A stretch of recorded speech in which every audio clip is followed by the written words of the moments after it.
Pemirsa, Anda kembali di Newsline. Kinerja ekspor Indonesia pada September tahun 2022 tercatat positif pada pertumbuhan 20,28% dengan 3 keunggulan ekspor. Salah satunya adalah minyak sawit. Indonesia dapat menyumbangkan 52% minyak sawit pada pangsa pasar dunia serta mampu menghasilkan 40% dari total minyak nabati dunia. Nah, industri sawit Indonesia berperan penting untuk perekonomian Indonesia dengan kinerja perdagangan kelapa sawit yang terus meningkat, dan industri ini juga melibatkan banyak pelaku usaha dari berbagai kelompok ekonomi. Namun bagaimana tantangan dan hambatan industri sawit di Indonesia tahun 2023 ini? Kita akan membahasnya bersama dengan Sekretaris Jenderal Gabungan Pengusaha Kelapa Sawit Indonesia atau GAPKI, Bapak Edi Martono, dan Direktur Eksekutif Indef, Bapak Tauhid Ahmad. Selamat datang Bapak. Selamat sehat siang. selalu Pak. Alhamdulillah. Alhamdulillah ya. Sehat. Nah, saya mau coba ke Pak Edi terlebih dahulu. Pak Edi, kan kita sudah mau masuk bulan Ramadan. Sejauh ini bagaimana dengan stok produksi minyak sawit? Dan kalau kita tarik beberapa tahun terakhir, bagaimana dengan produksi minyak sawit ini? Apakah mengalami peningkatan atau malah penurunan, Pak? Ya. Kalau untuk bulan Ramadan ini, saya meyakini tidak ada masalah suplai dari hulu kepada hilir. Dan selama ini memang seharusnya tidak pernah masalah. Karena antara produksi dengan kebutuhan jauh lebih besar produksi. Gitu. Jadi, tetapi dalam 4 tahun terakhir ini memang produksi kita itu stagnan dan trennya sedikit menurun. Gitu. Kalau itu, kalau menurun seperti itu, berarti bagaimana Pak cara untuk mengantisipasi dari? Nah, jadi dengan yang kita khawatirkan adalah 4 tahun terakhir ini trennya menurun, tetapi konsumsinya naik terus, kan gitu. Nah, kalau kita lihat data ini, penurunan dari 2019 ke 2022 memang tidak terlalu besar produksinya, jadi sekitar 1,12%. Tapi kalau kita lihat konsumsi dari 2019 sampai 2022 naik 25,2%. Nah, dan ini akan setiap tahun akan naik. Kenapa? Karena kebutuhan pangan juga pasti akan naik dengan bertambahnya penduduk, ditambah lagi kita harus memenuhi untuk kebutuhan energi. Nah, memang yang paling utama sekarang bagaimana cara mengatasinya dengan meningkatkan produktivitas. Utamanya peningkatan produktivitas sawit rakyat dengan program peremajaan sawit rakyat. Nah, ini kita harapkan bisa berjalan dengan baik sehingga trennya tidak terus menurun tapi malah justru bisa naik kembali.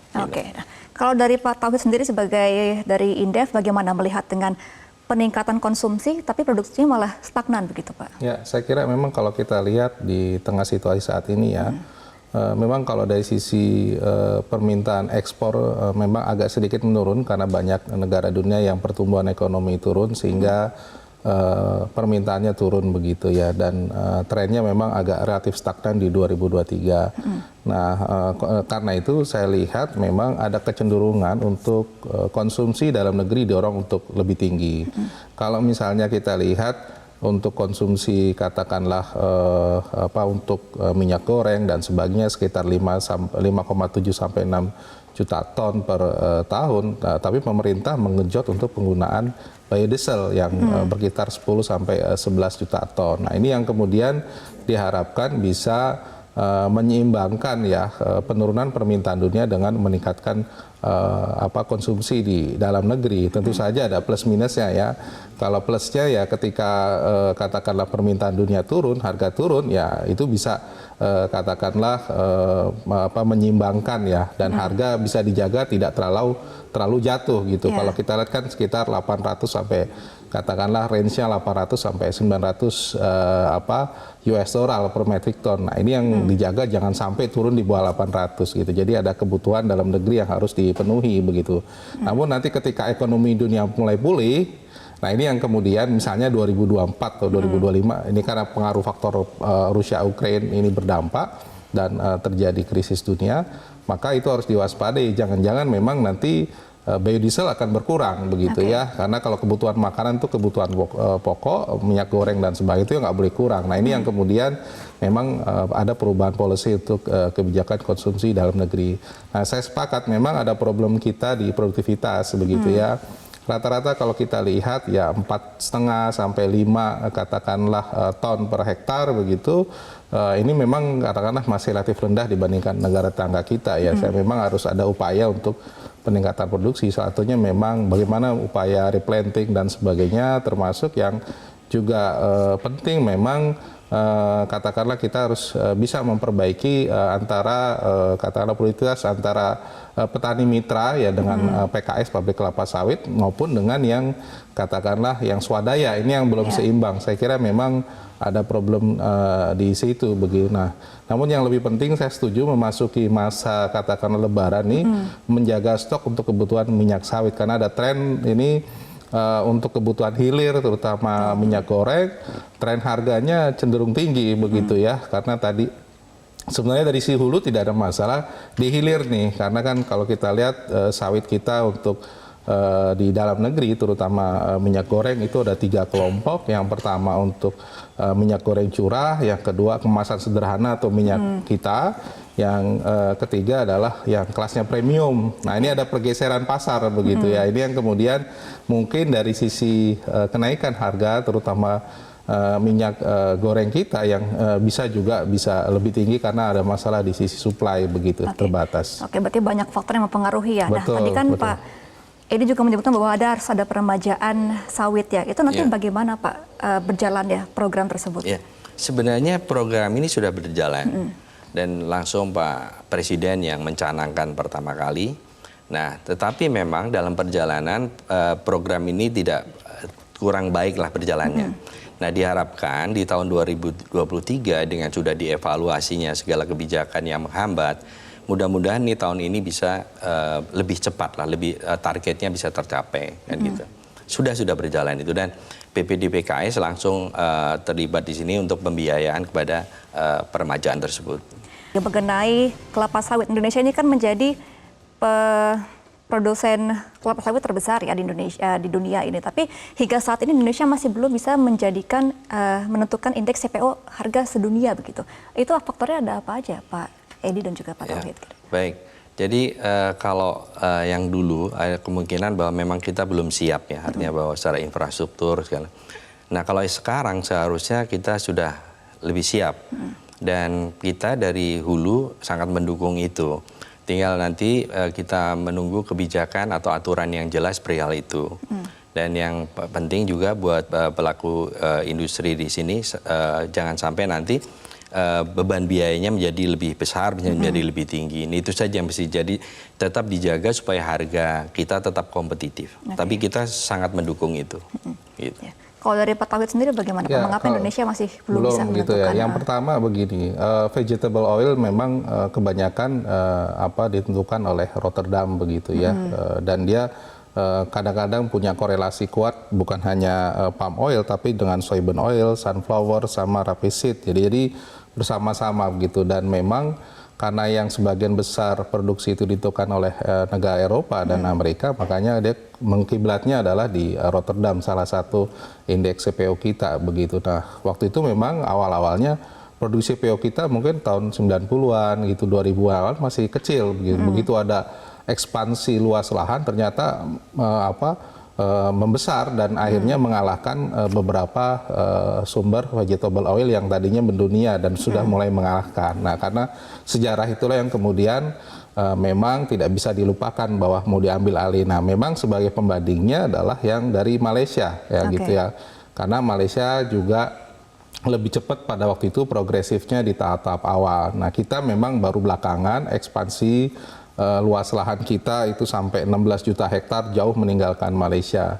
Saya kira memang ini punya potensi begitu ya kita menggeser katakanlah ya menggeser pusat gitu ya harga dunia karena kita bisa memastikan supply itu jauh lebih besar dibandingkan negara tetangga kita. Tapi memang ada syaratnya betul selain infrastruktur tapi juga adalah bagaimana memastikan kemampuan logistik di kita juga sama baiknya dengan negara tetangga kita gitu ya. Kalau misalnya orang kita menentukan, kita juga memastikan bahwa memang logistik kita sesuai dengan kebutuhan daripada buyer-buyer kita. Nah ini yang belum begitu ya.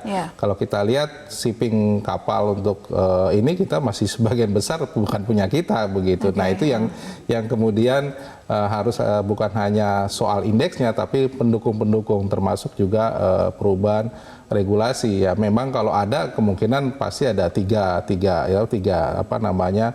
indeks untuk penentuan harga global. Tentu ini harus dibarengi ya dengan selain infrastruktur adalah apakah memang tadi kita sempat diskusi apakah cost dari katakanlah untuk sebagai pusat penentuan harga ini bisa lebih efisien dan lebih murah nggak dibandingkan dengan yang disediakan oleh Malaysia begitu. Kalau misalnya lebih efisien maka tentu saja ini akan bisa menjadi acuan ya. Di samping biaya logistik yang kita siapkan itu juga lebih rendah dibandingkan negara tetangga kita begitu. Tentu kalau yang di Rotterdam saya kira agak relatif sulit karena dia juga mengatur untuk vegetable oil yang lain begitu. Nah, kalau sejauh ini kan tadi dibilang bahwa stok minyak sawit ini masih akan aman ya sampai bulan puasa. Tapi kan pemerintah memiliki wacana bahwa akan menaikkan kembali DMO menjadi 50%. Nah, angka ini menurut Pak Tauhid dan juga Pak Edi apakah terlalu besar dan bisa mengurangi devisa negara atau tepat untuk memenuhi dulu kuota dari negara? Saya kira ini kita akan banjir ya kalau 50-50. Sekarang 16 ya sekitar 3/7 ya. Saya kira memang dengan sekarang saja sebenarnya sudah dari sisi hulu ya sebenarnya asumsinya sebenarnya tidak ada masalah dengan katakanlah jumlah yang dialokasikan di dalam negeri. Kurang lebih ada sekitar kalau kita lihat ya sekitar 12 juta ton ya. Dan ada biodiesel sekitar 10, berarti sudah dominan besar sekali begitu. Kalau itu ditambah, sementara konsumsi domestik tidak pertumbuhannya relatif diprediksi, maka akan lari ke biodiesel. Nah, biodiesel untuk domestik kalau kita supply, tetapi ketika katakanlah harga minyak dunia lagi turun, maka sebenarnya kita rugi. Nah, ini yang harus diperhatikan kalau kita ingin menggeser menjadi 1/1 untuk menggeser biodiesel, sementara biodiesel katakanlah harganya jauh lebih tinggi, maka itu harus dipertimbangkan ulang gitu. Jadi nggak mudah semata-mata, apalagi tadi ya tentu dampak negatifnya adalah kalau harga nanti terlalu rendah ya nanti ke harga TBS-nya bisa saja memang jauh lebih rendah dan petani sulit untuk sudah biarkan saja katakanlah tidak dipungut begitu di tingkat di tanamannya begitu dan yang akhirnya semuanya juga rugi. Ini harus hati-hati untuk wacana 1/1 ya gara-gara suplai minyak tidak ada sebenarnya bukan dari hulunya tapi bagaimana pengaturan untuk di industrinya itu sendiri begitu. Kita akan lanjutkan diskusi mengenai wacana dari menaikkan angka DMO menjadi 50%. Pak Edi melihatnya bagaimana dari GAPKI sendiri? Ya. Baik, jadi saya sepakat dengan Pak Tauhid bahwa kita mesti lihat dengan hati-hatilah. Artinya jangan sampai nanti dengan 50-50 ini terjadi banjir suplai minyak goreng kan. Ujung-ujungnya apa? Ekspor jadi terhambat. Kalau ekspor terhambat, nanti PKS tangki pada penuh. Nah ini pengalaman yang tahun 2022, akhirnya apa? TBS petani tidak tertampung di PKS, tidak bisa diolah. Kemudian harga akan tertekan. Nah kemudian yang kasihan lagi petani adalah apabila itu TBS tidak dipanen, itu akan busuk. Tanaman menjadi rusak. Jadi sudah dia terkena harga turun, kemudian dia harus panen. Nah ini yang harus menjadi perhatian sekali. Jangan sampai nanti terjadi seperti itu. Gitu. Nah kalau sejauh ini GAPKI sendiri sudah berkomunikasi dengan pemerintah kah untuk menekan wacana tersebut? Waktu itu GAPKI pernah diundang oleh Menko Marinvest untuk masalah ini, membicarakan masalah ini, tapi belum sampai dengan putusan seperti apa putusannya.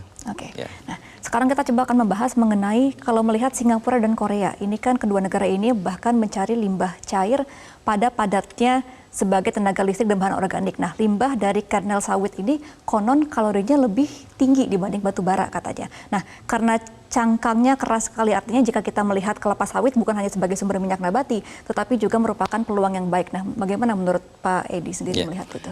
Saat ini memang cangkang itu sudah diekspor ya. Yang ekspor terbesar itu juga ke Jepang, kemudian Korea dan juga Thailand.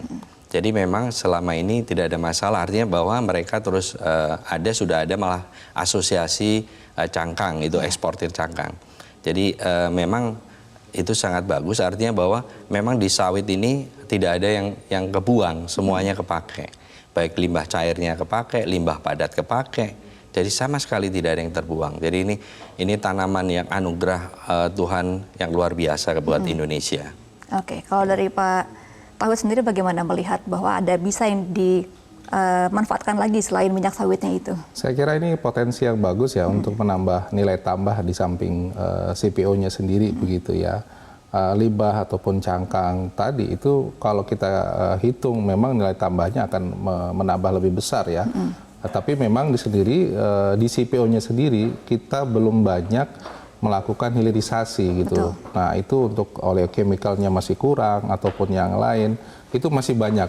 Apalagi kalau ditambah dengan cangkang maka sebenarnya produk turunan dari minyak sawit itu bisa lebih banyak lagi. Nah, walaupun memang konsumsi paling besar adalah untuk kebutuhan minyak goreng, tapi yang lain untuk produk turunan termasuk energi, saya kira potensi besar dan sayang begitu ya. Ini kadang-kadang hanya dibiarkan tidak dimanfaatkan begitu, dibuang hanya untuk sebagai limbah begitu.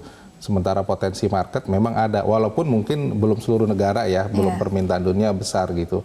Hanya beberapa negara yang tadi disebutkan sudah mulai tertarik dan sudah dimulai perdagangannya gitu. Nah tinggal apakah kita juga untuk kebutuhan domestik mau nggak itu, karena memang ini butuh teknologi, butuh investasi, termasuk juga kebutuhan energi kita untuk masuk ke wilayah energi baru dan terbarukan. Karena saya lihat memang prioritasnya belum ke arah situ begitu ya untuk domestik gitu ya. Kita baru merubah untuk dari coal untuk ke EBT yang lain begitu. Nah ini yang saya kira perlu dukungan dalam negeri, tidak hanya ekspor keluar begitu.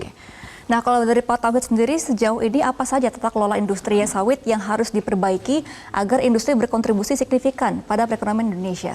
Ya, saya kira yang pertama ya hambatan ya. Saya kira selalu kita berhadapan dengan market Uni Eropa ya, terutama untuk isu mengenai ISPO ya, atau katakanlah produk CPO yang memang sustainable dalam pengelolaan dan juga dan sebagainya.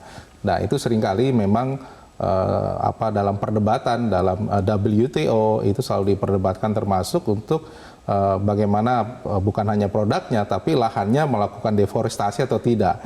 Nah itu harus dikawal terus agar memang walaupun Eropa marketnya sekitar 14%, 15%, tetap harus dipertimbangkan. Saya kira kita harus terus fight soal ini gitu. Itu yang pertama untuk perdagangan internasional ya. Yang kedua saya kira mau tidak mau kita harus mendorong gitu ya hilirisasi untuk produk katakanlah minyak sawit. Tentu saja ini harus ada bagaimana investasi di industri ini bisa berkembang, bukan hanya dalam bentuk katakanlah produk antara. CPO itu kan produk antara, bukan produk air. Jadi hilirisasi ini jauh akan maksimal kalau bisa dioptimalkan di dalam negeri. Nah tata niaga lain kalau kita lihat memang begini, kalau kita lihat kita punya sekitar katakanlah 73 mungkin 70-an pabrik minyak goreng. Nah ini sebisa mungkin karena kebutuhan ini ngumpul di Jawa dan Sumatera, sementara wilayah lain tidak ada. Ini ada masalah soal distribusi dan sebagainya, sehingga memang agar mengurangi inflasi karena minyak goreng, supply dan sebagainya, ya sebisa mungkin memang saluran distribusi diperbaiki, termasuk pendirian pabrik-pabrik minyak goreng di luar yang dominan di Jawa dan Sumatera. Baik, hilirisasi berarti apa ya? Ya, salah satunya betul hilirisasi. Pak Edi, ini kan tahun ini juga mau ada Munas Gapki 2023 ya, sebagai salah satu kandidat menjadi ketua begitu. Apa tujuan Bapak dan apa yang akan disuarakan Bapak ketika nantinya Gapki ini Bapak pimpin dan untuk memperbaiki juga produksi dari kelapa sawit ini ke depannya? Ya, jadi seperti yang tadi saya sampaikan di awal bahwa kita ini mesti aware dengan 4 tahun ini tren produksi kita stagnan dan cenderungnya menurun. Konsumsi terus meningkat. Baik. Yang kalau ini tidak segera diperbaiki, artinya ke arah perbaikan produktivitas, itu yang terjadi adalah yang akan dikorbankan adalah devisa, artinya ekspor akan dikorbankan. Nah ini kan sayang sekali. Industri ini begitu besar sekali pengaruhnya terhadap perekonomian nasional, kemudian dikorbankan karena tidak memenuhi untuk lokalnya kan gitu. Nah, sedangkan ini potensi untuk peningkatan produktivitas sangat besar.